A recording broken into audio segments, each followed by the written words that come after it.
आज हम पढ़ लेते हैं कि स्टोमेटल इंडेक्स क्या होता है, देन डिफरेंट थ्योरीज किस किस साइंटिस्ट ने दी थी। हम इस पे ज़्यादा फोकस इसलिए करेंगे क्योंकि आरपीएससी बहुत बार इन चीज़ों से क्वेश्चन पूछती है और क्वेश्चन बहुत सिंपल होते हैं, बट क्या होता है कि कभी कभी हम क्या ऑप्शंस में कंफ्यूज हो जाते हैं। ठीक है, जो स्टोमेटल इंडेक्स है वो आरपीएससी में पूछा गया क्वेश्चन है। तो स्टोमेटल इंडेक्स क्या होता है? परसेंटेज नंबर ऑफ स्टोमेटा होता है in relation to all epidermal cells, जो एक यूनिट एरिया में होता है। ठीक है, और हर स्पीसीज के लिए कांस्टेंट होता है S/E+S इंटू 100।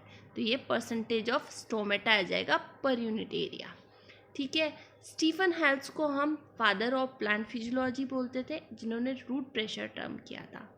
ठीक है, रूट प्रेशर भी स्टीफन हेल्स ने दिया और फादर ऑफ प्लांट फिजियोलॉजी भी हम स्टीफन हेल्स को बोलते हैं।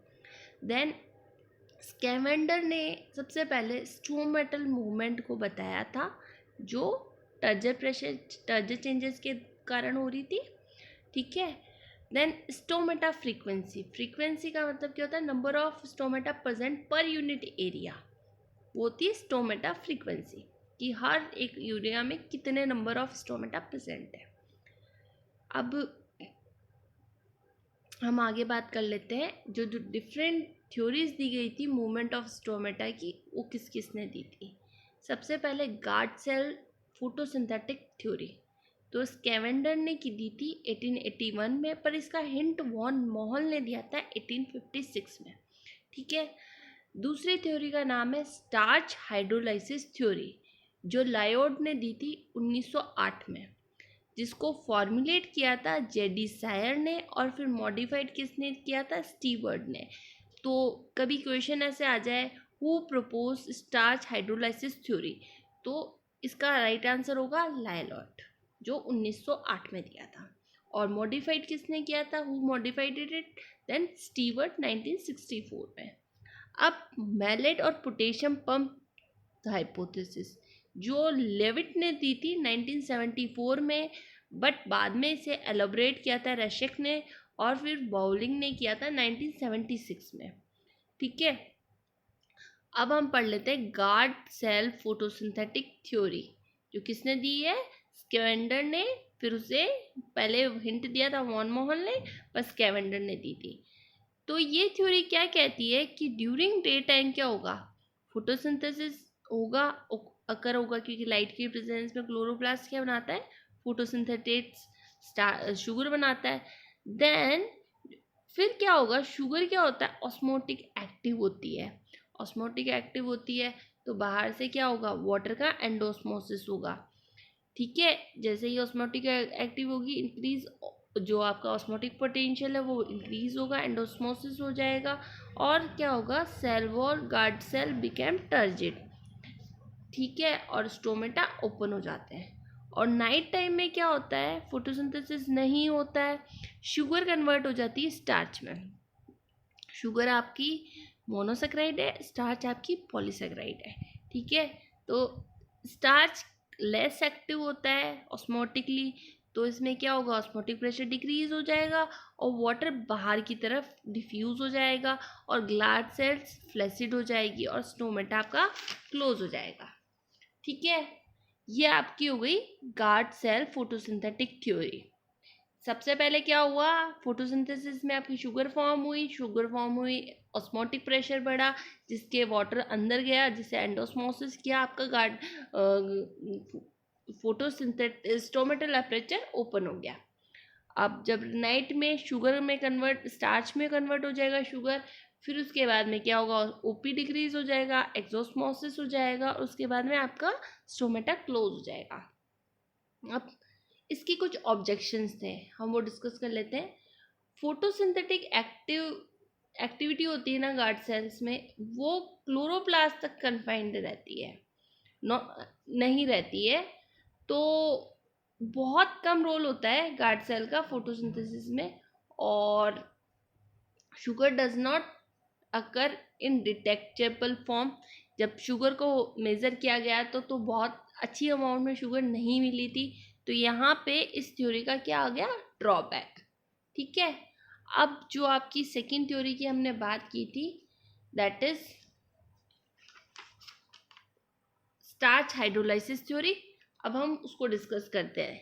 लाइलॉर्ड ने दी थी, इसने क्या किया था, स्टार्च कन्वर्ट होता है शुगर में और शुगर कन्वर्ट होती है स्टार्च में। फिर क्या हुआ, ये जो कन्वर्जन होता है ये किससे गार्ड होता है, pH of the guard cells. आप आगे जब एंजाइम में जाके पढ़ेंगे तो आप देखेंगे कि पीएच का कितना बड़ा रोल होता है प्लांट की मेटाबॉलिक एक्टिविटीज को रेगुलेट करने में। तो ड्यूरिंग डे टाइम में क्या होता है, CO2 इवॉल्व होती है रेस्पिरेशन से। जो CO2 निकलती है रेस्पिरेशन के ड्यूरेशन में, वो कहाँ यूटिलाइज हो जाएगी, फोटोसिंथेसिस में। तो इसके कारण क्या होगा, CO2 एक्यूमुलेट नहीं होगी, और CO2 एक्यूमुलेट नहीं होगी तो pH ऑफ गार्ड सेल्स होगा वो इंक्रीज हो जाएगा 7 डिग्री तक, 7 तक। ठीक है, अब स्टार्च इस कंडीशन में क्या करेगा, इन द प्रेजेंस ऑफ H3PO4 ये क्या करेगा, फॉस्फोराइलेज एंजाइम की हेल्प से एन ग्लूकोज 1 फॉस्फेट बनाएगा। अब further glucose 1 phosphate in presence of phosphoglucomutase convert होगा ग्लूकोज 6 फॉस्फेट में। ठीक है, अब ग्लूकोज 6 फॉस्फेट से आपका क्या होगा, फॉस्फेट हटेगा और in the presence of water और बन जाएगा ग्लूकोज। तो आपका स्टार्च किस में कन्वर्ट हो गया, ग्लूकोज में। ठीक है, तो ये कब हुआ, ड्यूरिंग डे टाइम। अब नाइट में क्या होता है कि जो फोटोसिंथेसिस कम होता है, क्योंकि इस टाइम क्या होता है, लाइट नहीं होती है, light in absence of light आपका फोटोसिंथेसिस में दोनों प्रोसेस नहीं हो पाएगा, तो इसलिए वो स्लो डाउन हो जाता है या कम हो जाता है। ठीक है, अब CO2 इवॉल्व होती रहती है रेस्पिरेशन में, वो यूटिलाइज भी नहीं कर पाता है प्लांट। अब इस कंडीशन में क्या होगा, CO2 जो साइटोप्लाज्म में वाटर प्रेजेंट होगा उससे रिएक्शन करके इन the presence of carbonic anhydrase ये क्या फॉर्म करेगा, कार्बोनिक एसिड HCO3 नेगेटिव, जिससे क्या होगा, pH आपकी डिक्रीज हो जाएगी। ठीक है, क्योंकि carbonic acid is acidic in nature, तो 7 से आपकी pH कितनी हो गई, 5। अब क्या होगा कि जो ग्लूकोज होगा वो ATP के साथ अटैच होकर इन द प्रेजेंस ऑफ हेक्सोकाइनेस वापस क्या बनाएगा, ग्लूकोज 6 फॉस्फेट। अब ग्लूकोज 6 फॉस्फेट होगा वो म्यूटेज की हेल्प से क्या बनाएगा, ग्लूकोज 1 फॉस्फेट। अब ग्लूकोज 1 फॉस्फेट से क्या होगा, वापस आपका फॉस्फेटेज लगेगा और वो बना देगा स्टार्च और H3PO4। ठीक है, अब ये इसका इंटरकन्वर्जन हो गया है स्टार्च का।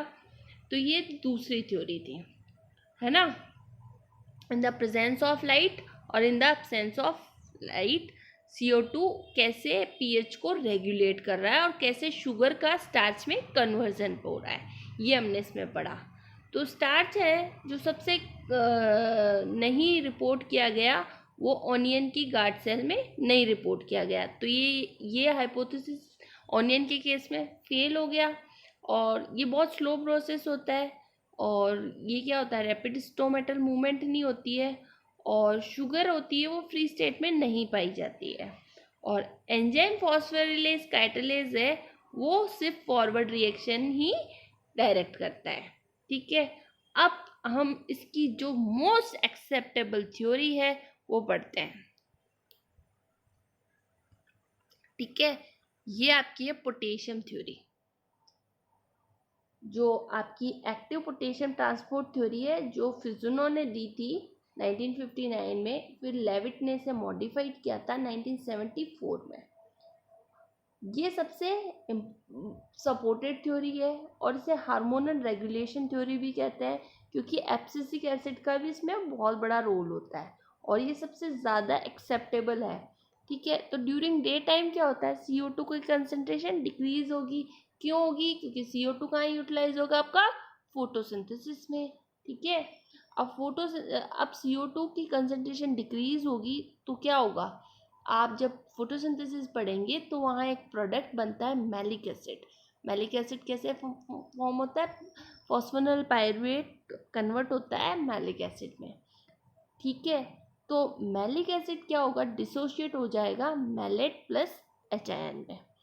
अब क्या होगा, पोटेशियम आयन, जो आपकी सेल होती है उसके अंदर क्या होता है, सोडियम, और बाहर क्या होता है, पोटेशियम। ठीक है, तो पोटेशियम आयंस एक्सचेंज होगा फ्रॉम सब्सिडरी सेल्स, यानी बाहर से अंदर की ओर, जिसके कारण ऑस्मोटिक प्रेशर होगा वो इंक्रीज हो जाएगा, क्योंकि पोटेशियम और मैलेट आयन का एंट्री हो रहा है। अब इनकी एंट्री के साथ साथ एंडोस्मोसिस होगा, एंडोस्मोसिस होगा तो गार्ड सेल्स टर्जिट हो जाएगी और स्टोमेटा ओपन हो जाएंगे। ठीक है, ये आपकी हो गई ड्यूरिंग डे टाइम। अब हम दूसरे साइड में डिस्कस कर लेते हैं ड्यूरिंग नाइट टाइम क्या होगा। CO2 की कंसंट्रेशन इंक्रीज होगी। क्यों इंक्रीज होगी, क्योंकि रेट ऑफ फोटोसिंथेसिस डिक्रीज हो जाएगा। लाइट नहीं प्रेजेंट होगी तो प्लांट फोटोसिंथेसिस नहीं कर पाएंगे। अब abscisic during stress condition, during इस कंडीशन एब्सिसिक एसिड रिलीज होता है। तो एब्सिसिक एसिड कहाँ जाके वर्क करेगा, पोटेशियम एक्सचेंज में। ये पोटेशियम एक्सचेंज को रोक देगा, तो पोटेशियम वापस किधर की ओर जाएगा, सब्सिडरी सेल्स के साथ, और जिसके कारण क्या होगा, पीएच वापस डिक्रीज हो जाएगा। ठीक है, और स्टार्च सिंथेसाइज हो जाएगा, जैसे हमने प्रीवियस थ्योरी में पढ़ा है, और इससे क्या होगा, ऑस्मोटिक प्रेशर डिक्रीज हो जाएगा गार्ड सेल का, और एक्सोस्मोसिस हो जाएगा गार्ड सेल से, और स्टोमेटा क्लोज हो जाएगा। पहले एंडोस्मोसिस हुआ था, बाद में एक्सोस्मोसिस हो गया, तो आपका स्टोमेटा क्लोज हो गया। अब आप देखो इसमें, इस डायग्राम में भी यही बात डिस्कस की गई है। जब नाइट में क्या है, दोनों गार्ड सेल का, डिटेस्टेंट सेल का ऑस्मोटिक प्रेशर सेम है, बट सनराइज में क्या होगा, गार्ड सेल का तो डिक्रीज हो गया और एडजेसेंट का इंक्रीज हो गया। पोटेशियम की अंदर एंट्री हुई, जिसके कारण वाटर अंदर एंटर हुआ, और उसके कारण आपका गार्ड सेल खुल गया। ये मॉर्निंग का है। अब क्या होगा, जब ड्यूरिंग नाइट डिक्रीज हो जाएगा CO2 कंसंट्रेशन, पीएच भी डिक्रीज हो गई, एब्सिसिक ने पोटेशियम पंप्स को बंद कर दिया, तो इसके कारण क्या होगा, ओपी डिक्रीज हो जाएगा आपका। ठीक है, स्टार्च सिंथेसाइज हो जाएगा, जिसके कारण ओपी डिक्रीज हो जाएगा, ओपी से एक्सोस्मोसिस हो जाएगा और स्टोमेटा क्लोज हो जाएगा। अब हम डिस्कस कर लेते हैं क्या क्या फैक्टर्स स्टोमेटा की मूवमेंट को डिस्क्राइब करते हैं। ठीक है, सबसे पहले लाइट। स्टोमेटा हमेशा ओपन रहते हैं लाइट में, और डार्कनेस में क्लोज रहते हैं, बट इसमें सबसे ज़्यादा इफेक्टिव लाइट कौन सी होती है, एक तो रेड एंड ब्लू, ये सबसे इफेक्टिव होती है।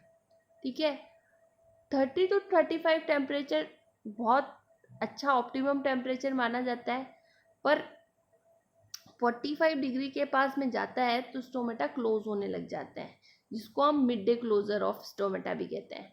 और जैसे जैसे टेम्परेचर इंक्रीज होता है, लीफ में क्या होगा, वेपराइजेशन इंक्रीज होगा, जिसके कारण क्या होगा, डिफ्यूजन प्रेशर ग्रेडियंट ज़्यादा फॉर्म होगा, और जो एयर होगी वो बाहर ज़्यादा डिफ्यूज होगी, और रेट ऑफ ट्रांसपिरेशन इंक्रीज हो जाता है हर 10 डिग्री सेल्सियस के रेज टेम्परेचर के साथ। जैसे ही 10 डिग्री सेल्सियस टेम्परेचर बढ़ेगा, वैसे वैसे रेट ऑफ ट्रांसपिरेशन बढ़ेगा। एटमॉस्फेरिक ह्यूमिडिटी कैसे रोल प्ले करती है, जब ह्यूमिड एनवायरनमेंट होता है ना, तब स्टोमेटा ओपन ही रहते हैं और बहुत लंबे टाइम तक ओपन रहते हैं, और ड्राई एनवायरनमेंट में क्लोज रहते हैं। ठीक है, अब वाटर कंटेंट क्या क्या रोल प्ले करता है, कि वाटर डिफिशिएंट लीफ होती है, यदि पानी की कमी होती है लीफ में, तो स्टोमेटा क्लोज हो जाएगा। क्यों, क्योंकि DPD इंक्रीज हो जाएगा एपिडर्मल सेल्स का, that is diffusion pressure gradient. ठीक है, अब मैकेनिकल शॉक क्या होता है, कभी कभी जब स्टोमेटा बहुत ज़्यादा क्लोज रहते हैं तो प्लांट मैकेनिकल शॉक में चला जाता है, और फिर थोड़े टाइम बाद में मर जाता है। CO2 कंसेंट्रेशन, लो CO2 कंसेंट्रेशन इंटरसेलुलर स्पेस में क्या करती है, ओपनिंग को इंड्यूस करती है, और हाई कंसेंट्रेशन उसको क्लोज करती है। जब pH इंक्रीज होगी तो स्टोमेटा ओपन होगा, और pH फॉल होगी तो स्टोमेटा क्लोज होगा। ग्रोथ हार्मोन कैसे स्टोमेटा की ओपनिंग क्लोजिंग पे इफेक्ट करते हैं, साइटोकाइनिन एसेंशियल होता है स्टोमेटा की ओपनिंग के लिए, जबकि एब्सिसिक एसिड क्लोजर के लिए एसेंशियल होता है। ठीक है, अब मिनरल्स कौन से हैं, तो पोटेशियम आयंस बहुत बड़ा रोल प्ले करते हैं स्टोमेटा की ओपनिंग के लिए, और अदर होते हैं फॉस्फोरस, नाइट्रोजन, मैग्नीशियम, कैल्शियम। ये आयंस इम्पोर्टेंट होते हैं। अब हमने इतने सारे फैक्टर्स डिस्कस किए, इसलिए किए क्योंकि इस पे से छोटे छोटे क्वेश्चंस आ जाते हैं, और कभी कभी क्या होता है कि ऑप्शंस बहुत सिमिलर होते हैं, इसलिए हम गलती कर जाते हैं। तो आपको ये चीज़ें बहुत केयरफुली पढ़नी है कि कौन सी थ्योरी किसने दी थी और कौन कौन साइंटिस्ट ने उसके बाद में उस पर वर्क किया था। दूसरा, हमें ये देखना है कि भाई किसके साथ कितनी चीज़ें इंटर रिलेटेड है। ठीक है।